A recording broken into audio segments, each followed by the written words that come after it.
మాజీ మంత్రి ప్రభుత్వ సలహాదారుడు షబ్బీర్ అలీ నివాసంలో జరిగిన రంజాన్ వేడుకలకు సీఎం రేవంత్ రెడ్డి హాజరయ్యారు. ముస్లింలందరికీ ముఖ్యమంత్రి రంజాన్ పండుగ శుభాకాంక్షలు తెలియజేశారు. రంజాన్ వేడుకలను రాష్ట్రంలోని ముస్లింలందరూ ఆనందంగా జరుపుకొని అల్లా దీవెనలను అందుకోవాలని ఆకాంక్షించారు.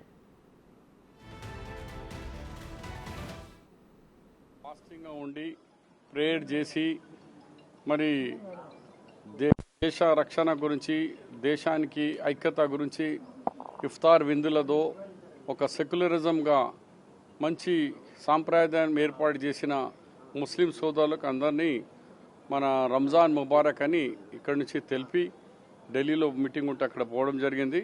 ఎనీహో ఈసారి ఈ పండుగలో ఎలాంటి డిస్టర్బెన్స్ లేకుండా 30 దినాల్లో హోల్ తెలంగాణలో ఎక్కడ కూడా ఏ ఒక్క చిన్న ప్రాబ్లం రాలేదు.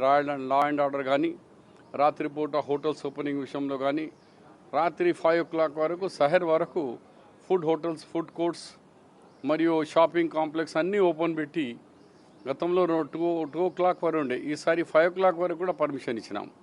అంత పీస్ఫుల్ జరిగినందుకు ఇక్కడ లా అండ్ ఆర్డర్ మెయింటైన్ చేసిన పోలీస్ వాళ్ళకు కానీ ప్రజలకు అందరికీ నేను ఈద్ ఉల్ ఫితర్, రంజాన్ ఈద్ శుభాకాంక్షలు తెలియజేస్తూ